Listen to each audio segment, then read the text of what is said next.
boa tarde a todos.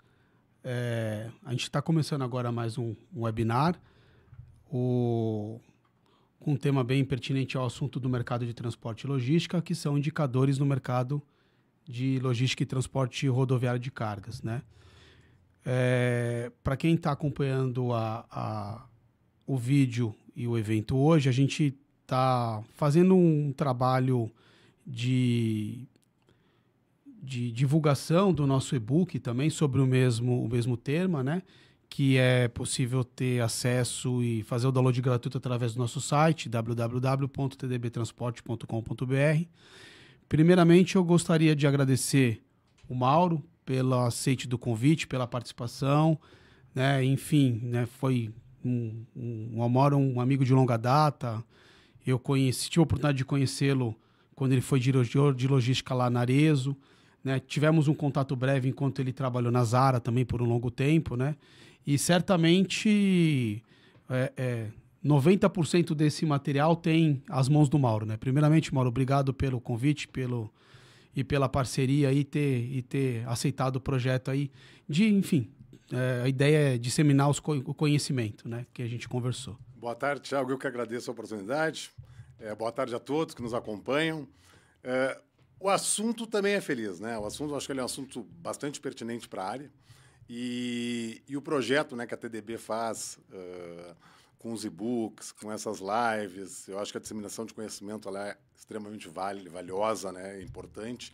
E é um tema que sempre tem, né, o que a gente aprender numa conversa, como a gente vai fazer agora. Verdade, Mauro. O intuito de trabalhar esses conteúdos que a gente vem trabalhando há alguns anos já, né? É realmente de fomentar e despertar essa iniciativa que talvez as pessoas no dia a dia das operações, do dia a dia da rotina de trabalho, às vezes uma outra coisa acaba passando desapercebida e de repente tem coisas, ou enfim, processos que é possível, né? A gente trazer para a nossa realidade do dia a dia e, enfim, trazer melhoria aos nossos negócios, ao nosso ambiente de trabalho, nas empresas que nós trabalhamos, né? Então, obrigado mais uma vez pelo convite, viu, Mauro? A honra é toda minha. Obrigado a vocês. Mauro, aqui funciona como um bate-papo, a gente elaborou algumas perguntas pertinentes ao tema, né? A gente fica também... a gente vai abrir para o final da conversa perguntas para os participantes, né? Bacana. A ideia é poder fazer esclarecimento de dúvidas e que seja aí uma tarde muito proveitosa para todos. Diga uma coisa para mim, na tua experiência, né? Quais os indicadores logísticos são realmente dispensáveis para a tomada de decisão estratégica hoje e como garantir que estejam de fato alinhados com os objetivos de negócio e não apenas com a operação? Muito bom. Pertinente pergunta, né? Os indicadores, eles, na verdade, vão depender da importância de acordo com o negócio da empresa, né? Então, acho que, de certa forma, vincula as duas partes da pergunta, né? Indicadores importantes são aqueles que vão conseguir traduzir algum vetor estratégico da companhia. Vamos falar de Zara, por exemplo, até que eu trabalhei 15 anos na companhia. A Zara ela era uma empresa extremamente rápida, né? Onde né, a Manso Ortega é um dos precursores do fast fashion. Né? Então, tinha a questão de velocidade como um fator fundamental.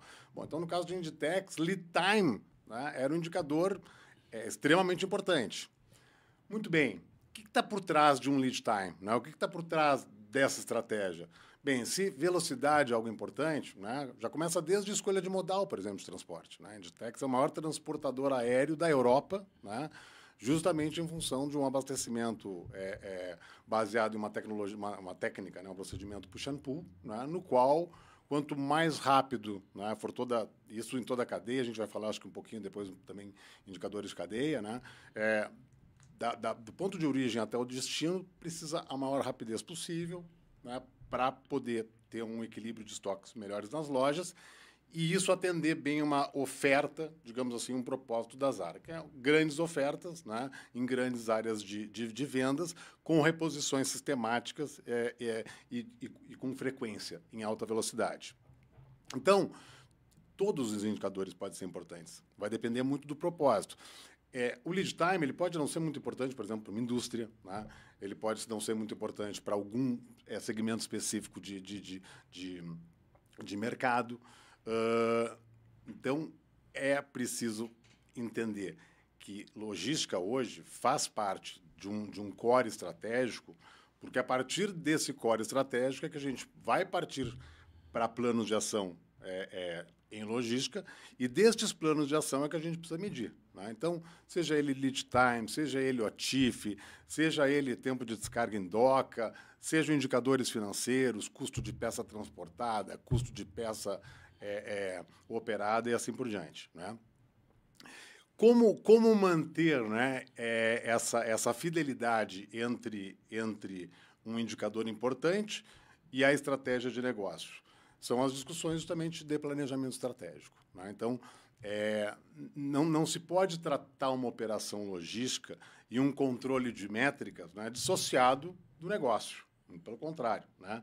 Então, o negócio deveria pontuar, né, a estratégia de logística, que, por sua vez, vai pontuar os seus indicadores, que, uma vez acompanhados e com uma cultura de acompanhamento do dashboard por todos os gestores e, inclusive, todos os operadores, digamos assim, da companhia, né, colaboradores da companhia, eles vão ter que traduzir essa estratégia, né? E à medida que a sua melhora de performance for evoluindo, né, vai ter que evoluir o resultado da companhia, né? Então, não adianta nós criarmos um dashboard com indicadores e métricas, né, que eles atendam à vontade de uma boa gestão de uma operação logística.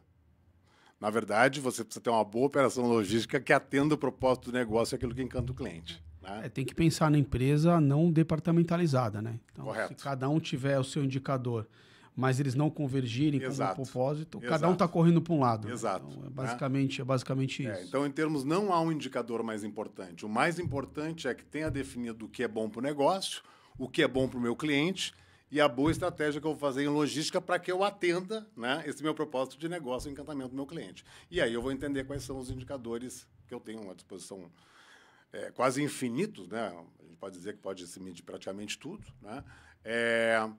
Dentro, digamos assim, de um rol, seja ele de uma avaliação sistemática de reuniões de acompanhamento de evolução da companhia, de faturamento, etc. e tal, né?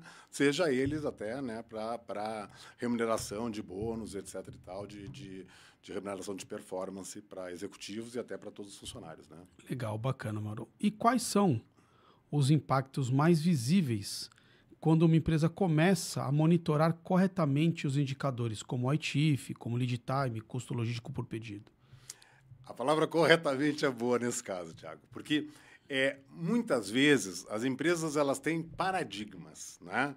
De, puxa, está muito bom o nosso nível de entrega, né? Nós temos muita satisfação, né, com o nosso cliente. O nosso prazo ele é bom, o nosso custo ele é bom, né? Sempre falo que bom, bacana, é unidade de amor, né? Eu te amo muito e tal. Em logística, na verdade, a gente tem que converter isso em métrica, né? Então, quando você fala, qual o seu lead time, né? O meu lead time é bom. O meu lead time ele é um lead time que, para o B2C, ele está em same day 80% das entregas e next day os restantes 20% da entrega. Isso é uma performance boa e isso é um lead time bom. Quando você tem, então, o número, né, atrelado à unidade de controle, muitas vezes acaba quebrando, né, alguns paradigmas que existem nas empresas, né? As duas maiores companhias que eu trabalhei foram a Arias e a Zara, mas antes eu tinha trabalhado numa empresa de ferragens no início da minha carreira, que eu me lembro que quando eu entrei na companhia, na área de vendas, havia uma ideia, né, de que o tempo de entrega da mercadoria do Paraná para o Rio Grande do Sul era de 8 dias. Né? A gente foi mitigando, na verdade, esse tempo, em geral, ele demorava mais de 12. Né? E isso também a gente... Mas não só o tempo de transporte, você está colocando o tempo só de transporte? Não, separação do pedido. Produção, tal. Análise de crédito, tudo. Empresa que entrega implantação do pedido até a entrega no cliente. Exatamente, né? E aí era um númerozão, né, meio bastantão. E aí tu colocasse já bem a questão. Vamos separar? Sim. Né? Vamos entender o tempo de percurso do pedido. Vamos entender o tempo do pedido, uma vez ingresso na operação, qual é o tempo de egresso do pedido. A partir do pedido pronto para a expedição, qual é o tempo que está levando a coleta ou a expedição dele para a saída e por aí tu vai. Então, quando a empresa começa a medir, né, um OTIF, um lead time, como tu bem disseste, começam a aparecer aquelas variáveis invisíveis, aqueles tempos que eu muitas vezes não prestava atenção, né, ou causas de problemas que eu não prestava atenção. Quando o cara fala em OTIF, né, on time in full. Então, que eu estou entregando meus pedidos no prazo e estou entregando meus pedidos completos, né, que é uma medição que envolve tanto a operação, quanto toda a área de vendas, quanto toda a estratégia de oferta da empresa, porque a gente sabe que, né, hoje é cada vez menos comum, mas era comum, às vezes, a oferta de algum produto que não tem disponibilidade, o que acaba causando esse tipo de transtornos. E veja que o OTIF ele acaba chegando, às vezes, num determinado problema, falando isso não tanto do B2C, mas do B2B, né? Porque o B2C hoje é impossível que as empresas não tenham todas as ferramentas possíveis para não ofertar aquilo que eventualmente não tem estoque, né? Então, elas até utilizam, muitas vezes, armas de segurança sobre estoque. Mas o B2B acaba baseando no estoque. Então, quando você mede um OTIF e começa a perceber números, talvez, à medida que você azeita os dados, né? Azeita um sistema bacana para conseguir ter uma informação precisa em online, você começa a ver, puxa, mas não, eu achei que o nosso OTIF ele era de mais de 85%. O cara olha, pô, nós estamos em 75%, 78%. E aí você começa a ver, por que isso, né? Onde que está o meu onde precisa corrigir, Aí você chega, puxa, eu estou com um problema, na verdade, de inventário. Tá? Então, eu preciso fazer uma ação de acuracidade de inventário. Então, o meu número de acuracidade de inventário vai passar a fazer parte da minha premissa de medição estratégica, porque o OTIF é um indicador que para o meu cliente encanta, porque para ele não é bom receber os pedidos incompletos, que também vai depender de setor, de mercado, né? Tudo vai muito... Por isso que eu sempre comento. O indicador, quem vai determinar é o negócio, né? Mas, a partir desse entendimento, a OTIF é importante, né? E eu não tenho nenhuma ação, por exemplo, específica agora em inventário. Puxa, vamos iniciar, então, também uma ação em inventário. E aí, a acuracidade... Ele vai trazer o alerta de onde está o problema. Exatamente. E você começa a fazer, então, até entendimento de novas medições, de novas métricas. Puxa, eu preciso ter uma acuracidade de 98,5%, né, porque isso depois os números eles vão se ajustando. Você começa a ter, então, qual é o número ideal de mercado e qual é o número ideal para o seu negócio, né? Então, imagina que, à medida que você começa a fazer, puxa, o OTIF está baixo, cheguei já a uma conclusão de acuracidade, estou trabalhando num processo de melhoria de acuracidade de estoques, com inventários rotativos, etc. e tal. Para eu conseguir melhorar 1 ponto percentual no meu OTIF, eu preciso melhorar 2 pontos percentuais ou 3 pontos percentuais na acuracidade do meu estoque, do inventário. E essas relações, elas são muito boas de serem cada vez mais trabalhadas. E diretas, né? Diretas. Começar a fazer essas comparações entre os indicadores que estão sendo trabalhados e iniciar indicadores novos que eventualmente não estejam sendo trabalhados a partir de indicadores que você começou a trabalhar de maneira correta. Porque a grande questão é essa, quer dizer, você precisa, né, à medida de trabalhar com indicadores, né, sempre ir fazendo um trabalho de data mining, né, fazendo com que os dados realmente sejam dados bons, para que a informação seja a melhor possível, que aí, com essa constante, você desenvolve uma gestão por indicadores com muita eficiência e com muito resultado nas companhias. Os indicadores, eles trazem resultados efetivos, monetários e de resultado para as companhias, não tenha dúvida. E falando um pouco, quando a gente trata de relacionamento com fornecedores, né? em operações aí onde tem múltiplos fornecedores ou transportadoras, né? Como que você consegue garantir essa confiabilidade de dado logístico? Pois é. Mais uma ótima pergunta. Porque a grande dificuldade com parceiros, né, para os dados são as integrações. Né? Vou falar de duas grandes dificuldades. Das integrações e do alinhamento e treinamento. Né? Então, integrações, elas hoje são relativamente simples. Né? Você tem APIs aí que é fazer plug and play praticamente, né? E você consegue integrar. A única questão é estes dados, né? Quando que eles vão ser imputados? Eles entram online? Tem alguma alimentação? Tem algumas bases do transportador em que essas informações não são online e que não está claro? Isso acontece muito, sabe, Thiago? Em operações de classe mundial, que sejam abrangentes em grandes territórios, por exemplo. Até por restrição, né? De tecnologia, tudo. Né? E que hajam muitas bases, né? E distâncias mais longevas também, mais longas. Esta caminhada dos dados para gerar informação, elas podem seguir diferentes caminhos, muitas vezes no próprio transportador. Tá? Então, ter o entendimento de como funciona, né, a informação dos transportadores. Você em 100% das bases nas quais você me atende. A sua informação circula em real time, no mesmo sistema, ao mesmo tempo? Não. A Centro-Oeste, a gente tem uma base que é terceirizada, que é parará. Só que isso, normalmente, ninguém conta. E ninguém prevê no início de um contrato, né? Ou não prevê no início de um trabalho conjunto de medição de indicadores.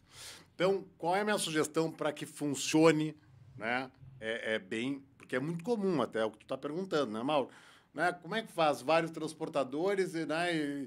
E eu preciso ter um único número e vou ter o transportador A, que não tem relação com o transportador B, que não tem relação com o transportador C, e a tua mercadoria é a única coisa, digamos, comum, né? Por todos. Entre os três, né? E talvez pode passar entre os três, pode passar só num, pode passar no outro, mas, digamos, eu preciso disso aqui como uma coisa só. Né?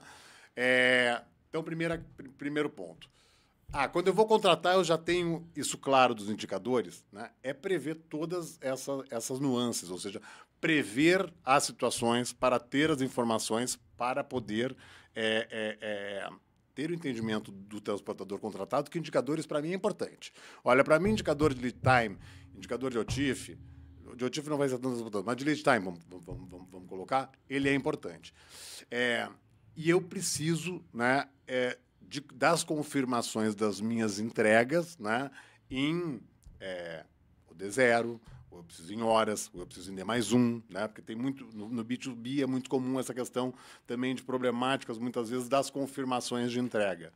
Né? E essa pressão ela acaba ocorrendo mais somente em fechamento, né? Exato. Vai fechar o trimestre, vai fechar o quarto, vai fechar o ano. Eu preciso do número. Que número que eu vou fazer a divulgação para a companhia? Ainda tem essa situação, né? Muitas vezes, da questão de mercadoria em trânsito, né? Que é uma outra novela.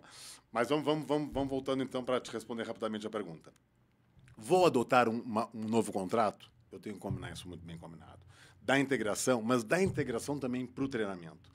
Por que o treinamento? Né? Porque há algumas informações, né, que podem ser um pouco específicas para aquele cliente que aquele transportador agora está atendendo, né? E que eventualmente tem alguma dependência, seja de um motorista, seja de um entregador, seja de algum terceiro, né? Então, a minha recomendação é que quando você envolva terceiros para os seus indicadores, porque quem vai ser o dono do número é a companhia contratante, né? Não é o transportador. E o cara da companhia contratante, né, que for responsável por esse número, né, ele vai ter que responder bem por ele. Então, esse cara vai ter que combinar muito bem com os transportadores, né, o objetivo da medição, né, a importância da medição, né, e preferencialmente até estabelecendo contratualmente algum problema, né, ou alguma penalidade em caso de problema de medição. Quando você já opera com transportadores e aí passa a ter uma gestão por indicadores um pouco mais rigorosa, né, é onde eu vejo mais problemas do que numa contratação nova, né? Porque aí digamos assim, é uma mudança, né, de expectativa em cima de algo que não era muito cobrado. Puxa, sempre funcionou assim os meus relatórios, né? E de uma hora para outra você passa a ter uma nova exigência, talvez com mais acuracidade de dados, talvez com dados mais em real time, né? E nesse ponto, eu acho que mais difícil que a integração é realmente o combinado. Tem que sentar com os parceiros na mesa, né? E não é ligar, olha, agora vamos precisar passar um e-mail, né? Me parece que é mais relevante que isso, né? Para você ter indicadores em real time, confiáveis, que tenham dados dependentes de terceiros, o alinhamento tem que ser bom, tem que ser firmeza, tem que ser ponta firme, porque senão dá problema, realmente dá. É bem pertinente a tua pergunta, viu? E quando você fala dessa questão da integração, né? Como que a tecnologia, né, sistemas de TMS, WMS, BI, ele vem transformando a forma como as empresas monitoram e reagem aos seus indicadores? É uma ótima pergunta também. Por quê? Veja que tem muitas empresas, né, quando se fala em automação, quando se fala em tecnologia, né, parece que, de alguma maneira, ali vem junto uma solução, né? Automação não tem solução para nada, tecnologia não tem solução para nada e indicador também não tem solução para nada, né? Então, é importante entender... Ele dá o caminho, né? Né, que a automação, ela vai fazer, provavelmente, que a sua operação seja mais rápida, a longo prazo ela tenha, né, uma redução de economia, né, a acuracidade seja próximo do perfeito, né, os erros de operação reduzam, então há uma série de vantagens, né? Mas você automatizar uma operação que, eventualmente, ela tem um desenho de fluxo ou qualquer outro tipo de pique inadequado, seja o que for, automação não vai melhorar nada, né? Tecnologia, você trocar um WMS, né? Porque estamos com problema na operação, muito comum isso. Problema na operação, nosso WMS não suporta mais a operação, precisamos ter alguns outros controles. É muito comum que quando uma empresa faça um bid de WMS, a primeira coisa que a empresa, até a própria vendedora do WMS, faça essa pergunta e faça essa revisão, muitas vezes, né, de todos os processos. E aí a gente chega nos indicadores, né?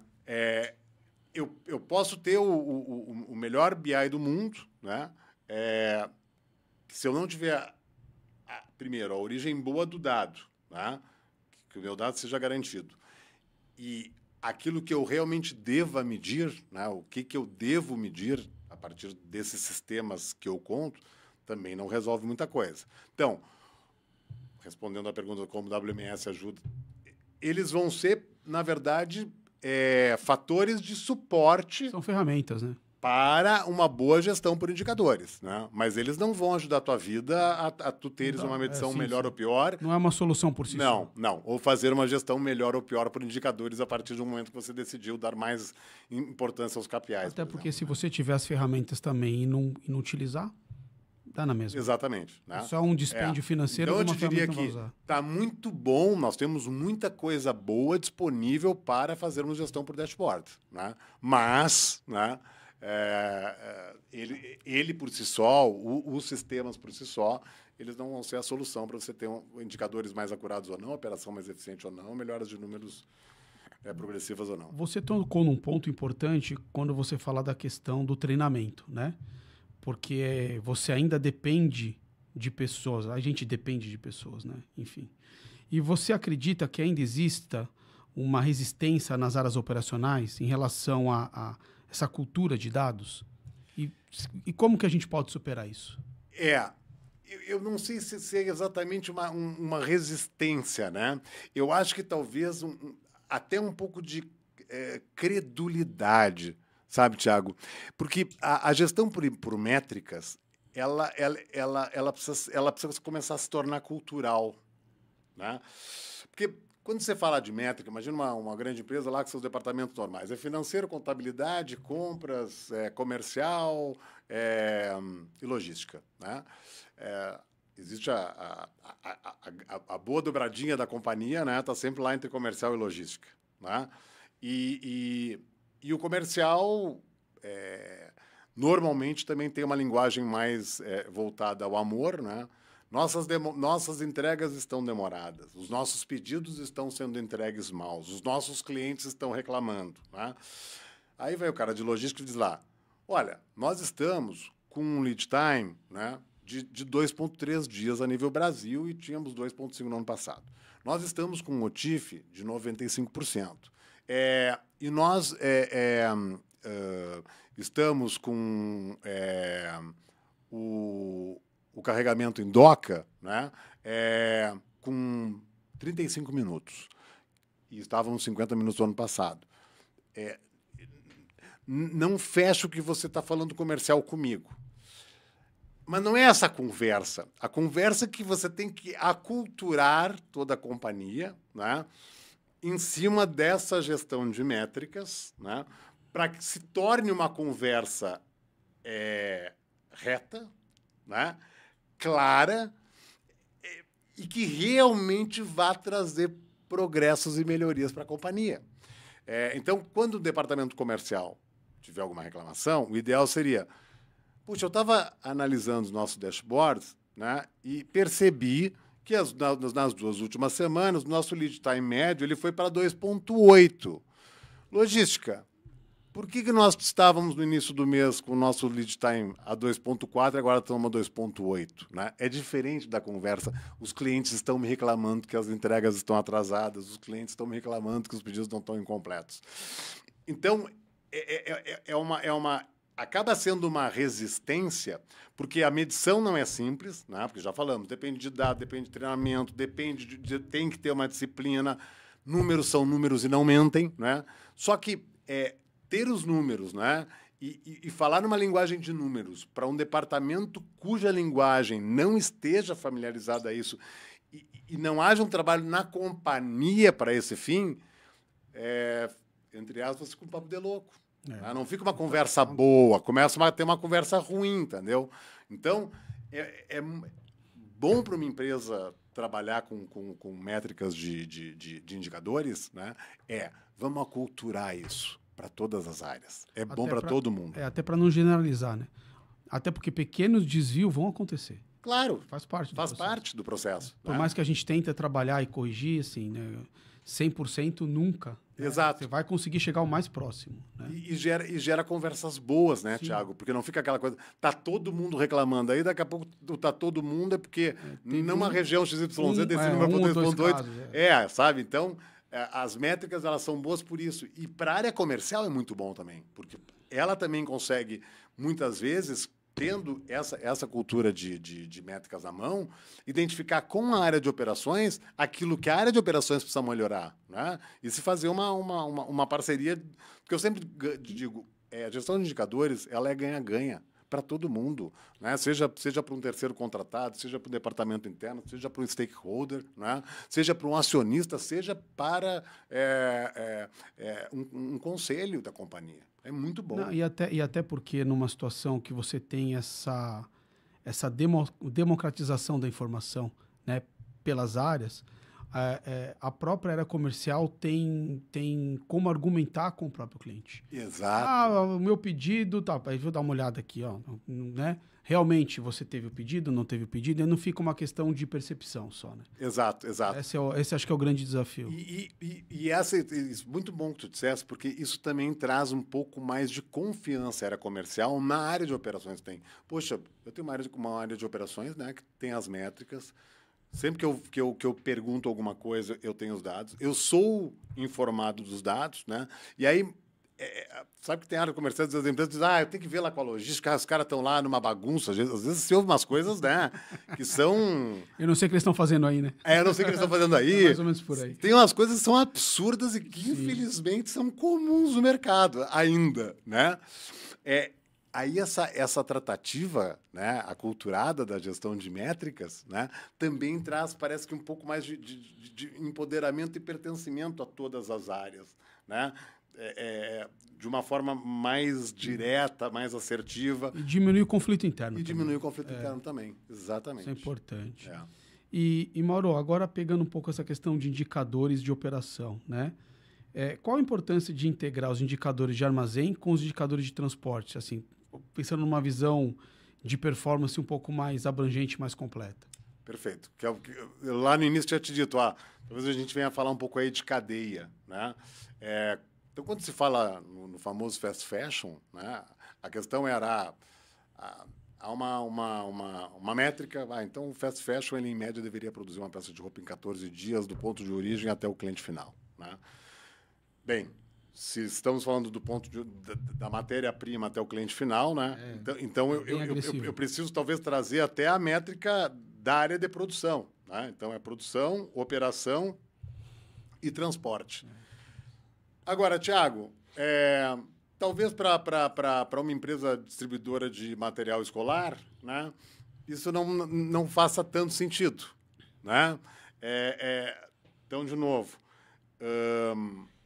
integrar as duas informações é muito importante, ela é muito importante, mas traz valor para o negócio, né? Eu acelerar... A minha operação, por exemplo, é uma operação terceirizada, contratada num operador logístico cujo número eu também recebo dele, né? E tenho o meu dado de transporte, né? Essa associação, né, de uma operação terceirizada com um índice de indicadores que não são de responsabilidade da companhia, entre aspas, né? Com a de transporte, que talvez seja da companhia, né? Não sei se faz tanto sentido. É uma operação que ela é toda própria, né? E é uma operação que, dentro do seu escopo de negócio, né, seja eficiência, seja segurança de embalagem, seja fluxo de mercadoria, seja tipo de empilhamento de caixa, seja o que for, né, eu preciso associar aos indicadores de transporte. Então, acho que depende muito do segmento, né? Mas toda empresa que verticaliza a sua operação de distribuição, de logística através de produção, quanto mais ela puder, né, trazer um indicador de cadeia, maravilhoso, né? Então, qual é que é o nosso ciclo, né, da produção à entrega final no cliente, por exemplo, uma empresa extremamente verticalizada. Pô, é fantástico esse tipo de indicador, porque à medida que ele primeiro, porque você daí consegue diminuir o número de indicadores que você vai ter ponto de atenção diário. Porque, veja, você pode medir tudo, né? E você precisa tomar atenção do que importa, né? Do que interessa. Imagina que esse númerozão, né, dessas 3 cadeias que a gente estaria falando, de produção, operação e transporte, né, ele deu uma determinada variação, né, para negativo, aumentou o prazo, né? Com um número, você vai a 3 coisas. Vou observar os dados, né, dentro da operação de produção, vou olhar os dados da operação de armazém e vou olhar a de transporte. Puxa, identificamos um problema de transporte. Então, eu diria que ajuda a simplificar, mas você vai ter que ter o individual, né, para poder resolver a dor do problema. Não sei se eu fui claro no que eu te falei, né? Então, se você sai de um número que tem 3 coisas, né, é muito melhor do que eu ficar olhando 3 coisas e tomar uma solução, eu uno elas num número só. Putz, esse indicador aqui é bom porque esse aqui me traz o que eu quero. Cara, deu uma variaçãozinha nele, eu vou nos 3. Puxa, opa, deu aqui uma fumaça de problema na distribuição. Seja porque um transportador teve uma situação XYZ, seja porque teve uma greve, seja porque teve, né, tantas coisas que esse Brasilzão dá, e eu já consigo tomar foco, né, e fazer uma atuação na área de transportes que talvez, até muitas vezes, no dia a dia, na própria área de transporte, às vezes não se deu conta a área. Então, essa junção de indicadores, né? Multi-operação, digamos assim, eu acho super, super válida e ela é boa nesse sentido, né? Porque você consegue converger em menos indicadores, né? Em menos pontos de atenção. Trabalhar indicadores macros, né? Exato. E aí, depois, se tiver um desvio do macro, você vai entender o micro, né? Do que controlar um monte de micro. Muitas vezes esse macro, então, ele até te ajuda, né, a encontrar esses micros. Né? Imagina que a gente não tivesse esse numerozão aqui, é o que eu te falei, às vezes pode passar despercebido, né? Num determinado indicador de uma operação específica. Você comentou um pouquinho antes da questão do OITIF, né? E é muito comum gestores, eles fazem monitoramento das entregas no prazo, mas acabam não fazendo monitoramento desse percentual de pedido que está completo ou que foi entregue incompleto, né? E qual que é o risco de ignorar esse percentual de entrega incompleta e só olhar o entregue no prazo? Bem, é aquelas desmistificações que as medições trazem, né? Então, nunca dei bola, né, para a questão de como os meus pedidos são entregues em totalidade ou não. Para eu me dar conta se eu estou fazendo bem ou mal, né, eu preciso ter alguma medição nisso. Em tese, né, eu deveria ter isto, digamos, aparecendo na operação, né? Porque, quer dizer, num dia final de operação, no picking, né, que eu tinha lá instruções de picking para, sei lá, 20 mil itens, e no final do dia eu expedi 19.700 por 300 em problema de estoque, aquilo ali já dá um cheiro, né? Aí vamos para o contrário. Aí eu comecei, então, a fazer uma medição de um OTIF, né? E percebo que o número é até melhor do que eu pensava. Puxa, eu até achei que, imagino que é 90%, né? O OTIF para uma empresa pela primeira vez lá mediu. Qual é o risco de eu não medir o OTIF? É porque eu não vou identificar essa falha dos 10, porque esses 10 são uma falha, né? À medida que você não mede variáveis que contumazmente podem dar viés, e tudo que está atrelado num estoque de um fluxo de operação pode trazer viés, né? Você não identifica a falha para corrigir o problema. A partir de que eu percebo, puxa, mas eu estou fazendo muita entrega de pedido incompleto. Então, eu vou começar a ver. Aí você verifica lá. Puxa, mas perceba que dos pedidos que eu estou entregando incompletos, né, 70% dos pedidos são ligados a itens de eletroeletrônico. Então, eu posso ter algum problema de inventário no eletroeletrônico. Aí vai mais um pouquinho. Talvez esteja com problema de furto interno, talvez esteja com uma série de outros problemas, né, ligados a um item do estoque que precisava ter um ponto de atenção mais importante que ninguém nunca pensou. A gente, então, veio medir o OTIF e acertou num problema de armazenagem, segurança e rastreabilidade de carga. E, de repente, você está com uma performance de entrega no prazo excelente. Exato. Mas está chegando incompleto. É isso. É isso aí. Né? Então, e a reclamação e insatisfação do cliente vai surgir da mesma forma. Vai surgir da mesma forma. Né? Então, eu acho que há certos indicadores que eles vão despertando, né? A gente até falei isso já no início da tua primeira pergunta, eles vão despertando um andamento cada vez mais performático, digamos assim, da tua operação, né? E quando você começa a fazer essas medições, né? E os indicadores eles começam a apresentar falhas recorrentes, mas que essas causas não estão no teu controle, né? Não está dentro da tua autonomia, como talvez num prestador de serviço de operador logístico ou numa transportadora, né? Como é que a gente pode lidar com essa questão? Quando não está... Assim, uma coisa é eu estar na minha casa para poder conseguir fazer as correções, né? E quando não está dentro de casa? É. Isso está um pouco parecido à situação quando a gente falava de controlar os indicadores com os terceiros, com os transportadores, etc. e tal, né? Tiago, vamos estabelecer que, à medida que tu tens, né, a responsabilidade por um determinado indicador, por uma determinada métrica, né? Não existe, né? Não depende de mim. Né? Muito bem. Então, quais as soluções, né, que a gente pode fazer? Primeiro, vamos então entender a causa.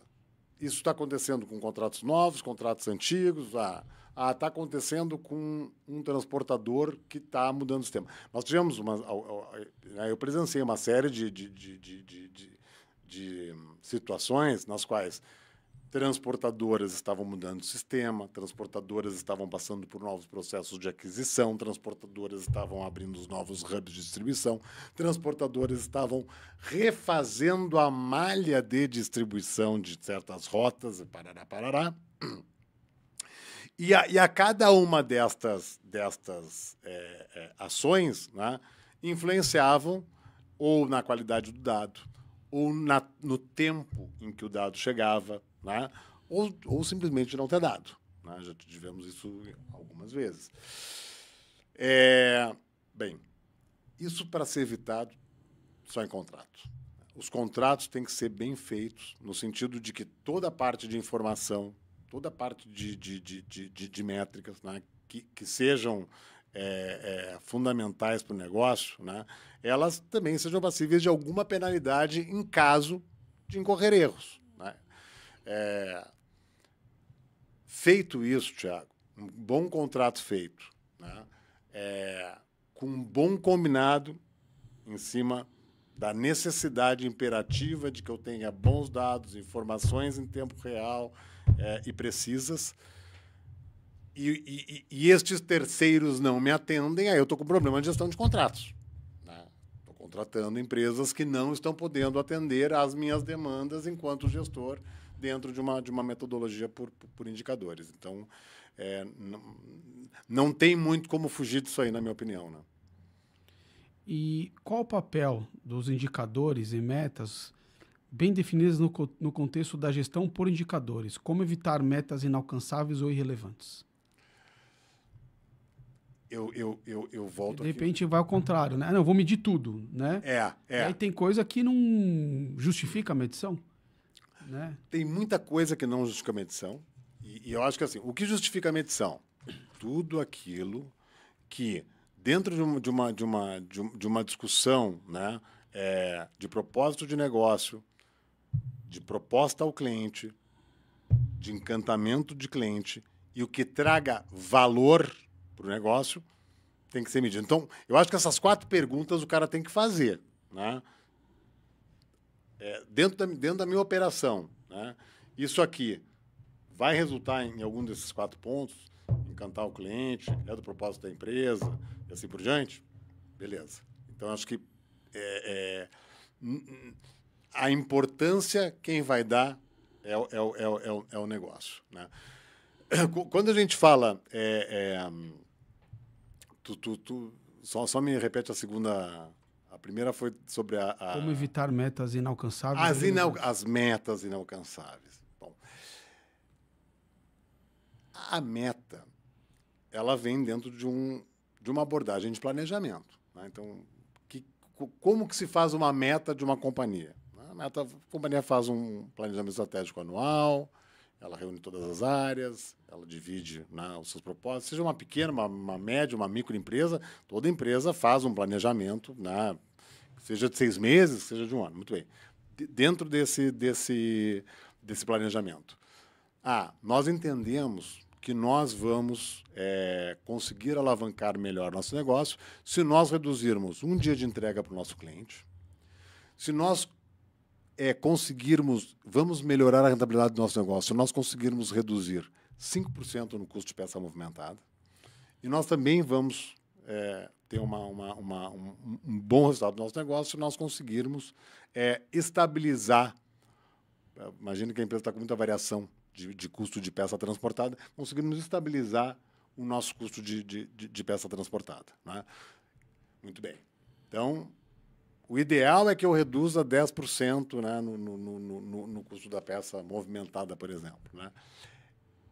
Eu consigo reduzir 10% da minha peça movimentada? Quais são os planos de ação que estão por trás desse percentual de redução para eu, por exemplo, sair, sei lá, de R$1 a unidade movimentada, número absolutamente hipotético, né, para passar para 90 centavos. O que eu tenho? Né? Eu tenho algum processo de melhoria, né? Eu tenho alguma... novo estabelecimento de um novo fluxo de operação, de um novo fluxo de recebimento. O que eu tenho que justifique, né, essa redução que eu estou intencionando? Não, nós temos um projeto de automação, nós temos um projeto de melhoria. Vamos passar de picking by light para picking for voice, que seja, né? E entendemos que isso, então, vai fazer uma redução. Beleza. O infactível bem, então, pessoal, nosso objetivo, 90 centavos do custo da peça movimentada, 20% de redução do lead time, né? Que aí começa a virar as coisas, né?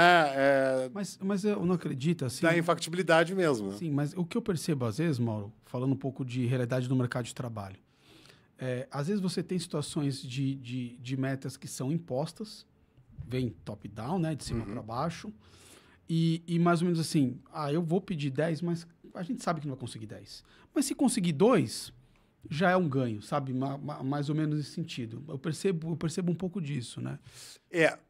Na gestão de métricas, né, eu te diria que isso cai um pouco em desconformidade do processo de gestão. Né? Uma coisa é barganhar 10%, né, Thiago? Então, uma coisa puxa, vamos então... nós precisamos reduzir 10% o custo da peça, o custo, né? Mas, na verdade, nós precisamos mesmo reduzir 8%. Tá, eu posso falar em 10, né? Agora, puxa, eu sei que eu posso reduzir 2, né? Mas vou falar que eu vou reduzir 10. Começa se tu colocares isso de maneira macro, em todos os vários indicadores e métricas que a companhia tem, vira uma bagunça. Né? Mas você já vivenciou alguma situação dessa natureza? Já. Cai em descredibilidade. Sabe o que acontece? A cultura do indicador, pelas áreas, ela acaba sendo boicotada.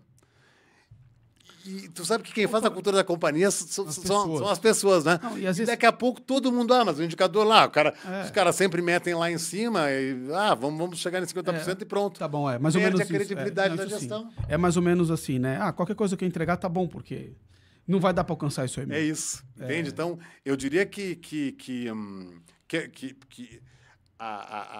o estabelecimento de metas infactíveis para uma empresa que queira ter vantagem competitiva com gestão de indicadores, né, ou com gestão por métrica de KPIs, ou por dashboards, ela tem que ser muito bem alinhada e tem que ser muito séria. Não adianta botar lá no alto para querer achar que aquilo vai empurrar mais a empresa a criar números mágicos, porque é chute no pé. Ao invés de melhorar, vai acabar provavelmente com todo o trabalho que tenha sido feito até então, porque vai entrar em descrédito, vai entrar em atrito interno e vai se perder a cultura do bom número. Porque qualquer número, qualquer um disser, como estão dizendo uns números aí, impossível, né? Se eu começar a ter números ruins na operação, já não se dá mais tanta atenção. E eu reitero muito essa questão da cultura. Né? A gestão por indicadores, ela precisa estar culturada e ela precisa ser séria, né, para realmente trazer resultado e todos, né, moverem dentro dos seus processos aquilo que pode ser melhor feito. Porque tu veja que numa gestão de indicadores, tu envolve todos. Vamos pensar numa operação. É da pessoa que recebe a carga até a pessoa que está ali bipando o item para sair. Todo carinha ali, ele tem uma atividade que ele certamente pode ter alguma coisa para melhorar. Se ele ficar atento no indicador, ele vai chegar lá para o encarregado, que vai chegar para o supervisor, que vai para o coordenador, que seja. Né? E o legal é isso. Né? E é isso que deve fazer uma gestão de indicadores. Deve simplificar o entendimento de gestão de todo mundo que participa na operação, né?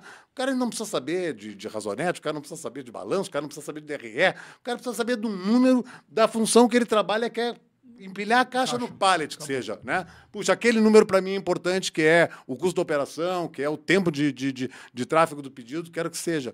Tu democratiza, né, o entendimento de todo mundo, mas com cultura, com treinamento, né, e com seriedade nos números. Né? E você tem algum exemplo prático que você pode compartilhar onde essas análises de indicadores resultou em uma melhoria de performance aí, ou em redução de custo? Numa das empresas que eu operei, nós tínhamos uma operação inbound, né, que ela tinha um paradigma, né, de que eram mercadorias trafegadas em caminhão FTL, né, e que o lead time dessa mercadoria, do ponto A para o ponto B, ela era de 5 dias. Né. Era o único transportador que fazia, e nós fomos trabalhando uma série de questões da operação. Quando chegamos no inbound, percebemos, mas isso aqui não pode ser 5 dias. Esse tráfego ele não pode acontecer em 5 dias. O tráfego deveria acontecer quando muito em 3 ou em 4, né, se tiver uma operação. Pensando desde o ponto em que chegou o FTL vazio, foi carregado, liberado, né? Então, que a gente está falando de da doca ponta a ponta, do dock to dock, né? E aí, em cima desse paradigma, né, havia um custo de transporte justificado pelo tempo de retenção dos caminhões. Lógico, né? É porque demora para carregar e demora para descarregar, né? E aí, à medida que começou a se medir não só lead time, mas carregamento e descarregamento, concluiu lá, 3,8 dias, se não me engano, era mais ou menos o número. Né? Você tinha 1,2 dias aí só tinha na questão... 1,2 dias... de demora entre carga e descarga. De demora entre carga e descarga. E 1,2 dias que, na verdade, estava atrelado no custo do transportador uma diária a mais para uma operação que movimentava, acho que 20 ou 30 carretas por dia, uma coisa assim. Né? Então, tu imagina esse número depois bem trabalhado, né? Sempre operação ganha-ganha. Né? Sempre ganha-ganha. Amigo transportador, vamos aqui. Ó. Fui no pormenor aqui dessa operação. Né? Veja bem, a gente consegue estabelecer isso aqui em 3,8. Vamos tirar do 5. Né? E assume esse risco comigo. Vamos agora para o próximo orçamento do ano que vem. Né? Vamos fazer uma redução de custo em cima desse 1,2 dias da minha disponibilidade do caminhão. Né? Com isso, eu posso dar até coloca um gatilho, ó, se não acontecer, isso. E de uma medição de prazo, nós chegamos a uma redução de custo. É muito comum acontecer isso em operações que, eventualmente, elas não tenham ou medições bem estabelecidas ou nem sequer sejam medidas, né?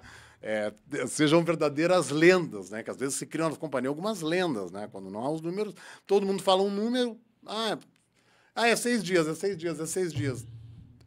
Porque um dia foi 6 dias, porque deve ter tido uma origem certíssima para isso, que com certeza está tudo certo, não tem nada errado. Talvez alguns anos atrás, a velocidade que o caminhão trafegava, a condição e aí o número ficou, mas ninguém mais foi lá e não atualizar isso. Não se criou uma rotina de revisão, sistema de medição, né? Era meio aleatório, assim. E aí volta e meia pegavam uns relatórios que criavam uns dados e tal.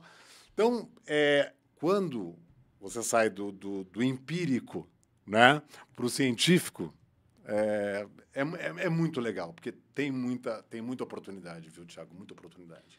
E Mauro, para as empresas que não têm indicadores, né, ou que estão começando agora, ou que elas querem implantar e medir indicadores logísticos, né, por onde que elas podem começar e quais as armadilhas que podem surgir aí dessa questão, acho que principalmente de imensurável, né? Ou de fazer medição que não teria muito sentido, não traria um resultado. Eu vou desdobrar em 2 a minha resposta. A gente aqui fala, né, primeiro, como operacionalizar os indicadores e depois eleger quais os indicadores a fazer. Então, eu acho que essa parte do como eleger os indicadores, eu acho que já deve ter ficado claro que, para todos, né, tem que estar aliado ao negócio. Né? Então, vamos medir coisas de operação e de logística que agreguem valor no negócio, para selecionar os indicadores que nós podemos iniciar. Puxa, para mim, então, vou iniciar com lead time. Legal, inicia com lead time. Mas, Mauro, eu tenho um problema de dados. Meus dados não são 100% confiáveis, né? E eu não trabalho com indicadores porque eu tenho a origem em 3 sistemas diferentes na companhia e aí eu não sei com qual deles trabalhar. Meu amigo, bem-vindo ao clube. Esse problema deve ter tu, né? A tua empresa, que é micro, pequena, média, até a maior do mundo. Né? São coisas que, infelizmente, né, acontecem. Né? E aí, né, a propaganda do salgadinho, o salgadinho é mais fresquinho porque vende mais ou vende mais porque é fresquinho, né? Ou seja, eu começo fazendo data mining, né? Ou eu toco meu indicador com os dados e às vezes o ótimo é inimigo do bom. Eu sempre falo isso. Exato. O ótimo é inimigo né? do bom. Ou eu toco. Meu amigo, faz assim, elege 3 indicadores. 3 indicadores bons para o teu negócio, né? Ver quais são todos os riscos de dados e de fontes diferentes que eventualmente ele tenha. Começa a trabalhar em um primeiro. Né? Entenda todo o circuito de informação e de dados que compõem aquilo. Vai fazendo uma mineraçãozinha nele. Né? Conseguiu dar uma azeitada, né? De maneira que tá bom. Né? E eu gosto muito dessa frase do perfeito inimigo do bom. Tá. Esse número, né, embora a gente sabe que ele não tem uma acurácia de 100%, mas vamos supor que o número é 90% bom. Cara, um número 90% bom já é 1 bilhão de vezes melhor do que não ter número nenhum. Né? Então, inicie, identifique 3 bons indicadores do seu negócio, né? Vá na base de dados que vai formar um número, comece a prestar um pouco mais de atenção, porque era uma atenção que também ninguém prestava. Talvez, né? É um problema porque também, às vezes, tem aquelas celeumas que não são tão celeumas, né? Alguém já meteu a mão no negócio lá para ver se não dá para converger os 3 sistemas, né? Ou então desconsiderar a informação dos outros 2, porque vem não sei de onde, e usar aquele lá. Né? E você já vai ter uma informação e já começa, Thiago, nesse momento, paulatinamente a criar essa cultura de gestão de indicadores. Então, começa amanhã, sabe? Eleja, comece e introduza a cultura. Porque até você ter todos os dados todos azeitados, até você ter a cultura toda feita. E até você ter o diálogo da gestão por métrica numa companhia ou numa pequena empresa, leva tempo, meu irmão. Pode levar 6 meses, 1 ano, né? Só para, digamos, puxa, estou colhendo resultados na raiz. Né, no EBITDA da companhia, pela gestão de indicadores. Não é no dia que você decidiu que vai trabalhar com gestão em métrica que você vai conseguir isso, entende? Então, inicia. Recentemente, eu fiz uma visita numa grande empresa de transporte para acompanhar as métricas de indicadores de motoristas. Uhum. Como é que eles controlavam isso. Né? Lógico. Que é algo hoje extremamente importante, né, Thiago? Sim. E Mauro, só para ter uma ideia assim, né? Eles já estavam trabalhando com esses indicadores e acompanhamentos e foram aperfeiçoando, já são mais de 4 anos. Uhum. Desde o início para chegar onde chegaram. Então, realmente não tem uma solução mágica que você coloca hoje e amanhã já está colhendo resultado. Não. Vai requerer um processo. Sim, com certeza. Bom, eu vou abrir um espaço agora, né? Foi um conteúdo extremamente rico em termos de detalhe, de informação. Ressalto mais uma vez, a gente tem um e-book disponível na plataforma, lá no site, gratuito. Lá tem um material mais detalhado que a gente consegue disponibilizar, até com alguns exemplos de indicadores, tanto de armazém quanto da parte de transportes, né? Então, tem uma gama lá, se não me falha a memória, de sugestões, acho que mais de 20 indicadores. Mais de 20. Isso que eu queria comentar. O nosso objetivo aqui, né, Thiago, ele era muito mais o que uma operação de métrica por indicadores de ação, por indicadores pode trazer para uma companhia, seus riscos e tal, porque os indicadores em si, eu entendo que nós fizemos ali um bom compêndio no e-book, né? E eu também me ponho à disposição e tenho certeza também para aqueles que eventualmente quiserem, né? Mais informações ou quiserem mais sugestões de mais indicadores a não ser do e-book, eu me coloco à disposição também. Sim. Então, ali acho que foi bacana, porque a gente explicou os principais, colocamos as formas. Detalhes, né? Todos. Fizemos um resumo da principal utilização. Eu acho que aqui o nosso bate-papo com o e-book, eu acho que pode trazer um norte, né, para quem for iniciar. Né? E eu vou abrir, né, enfim, para as pessoas que estão assistindo a transmissão ao vivo, né, a gente está acompanhando aqui também, nos comentários, se, enfim, alguém tiver alguma dúvida, algum comentário, alguma pergunta para esclarecer, né, a gente geralmente abre um intervalo aí de alguns minutos, né, para poder fazer esse esclarecimento de dúvidas, né. E aí a gente poder, nesse momento aí ao vivo também, poder, enfim, se tiver alguma informação a acrescentar, né, aproveitar a experiência do Mauro também, que tá, enfim, trazendo esse conteúdo extremamente enriquecedor aí para todo mundo nessa tarde aí. Na tarde fria, né? Na tarde fria, né? Uma tarde fria em São Paulo. Inverno que virou inverno. Tá? Mauro, enquanto não vem nada, não sei se vai vir algum questionamento, mais uma vez te agradecer, né? Vou deixar um spoiler, na verdade, a gente tem mais alguns outros materiais de continuidade desse primeiro material de indicadores, né? Que vamos desenvolver parte ainda este ano, agora no segundo semestre, e parte a gente está deixando para o primeiro... talvez o primeiro quadrimestre do ano que vem. Então, vai ter uma continuidade de temas e de assuntos aí também, né? Maravilha. Bom, não veio nenhuma pergunta, né? Eu acho que a gente pode finalizar a transmissão, né? Mais uma vez agradecendo a participação de todos. Espero que tenha sido proveitoso, espero quem pôde acompanhar tanto o conteúdo ao vivo, depois ele fica gravado, né, para quem recebeu o link pode assistir posteriormente. Às vezes as pessoas realmente têm a sua rotina diária em tempo de trabalho, enfim, compromissos pessoais. A gente tenta encaixar a transmissão numa grade de horário que fica mais acessível, né, mas a gente sabe dos compromissos de todo mundo aí, né? Mas fica a minha rede social, a rede do Mauro, caso alguém queira fazer algum esclarecimento, a gente está à disposição. Mauro, obrigado pela tarde, Thiago, pelo apoio. Um grande prazer, a conversa foi muito boa, né? Muito obrigado proveitosa. A todos aí que nos acompanharam e a gente fica à disposição, como dissemos, né? Para continuarmos essa conversa, porque ela pode ser longa. Sim, vai ser longa. Obrigado a todos. Obrigado Mauro. Tchau. Tchau.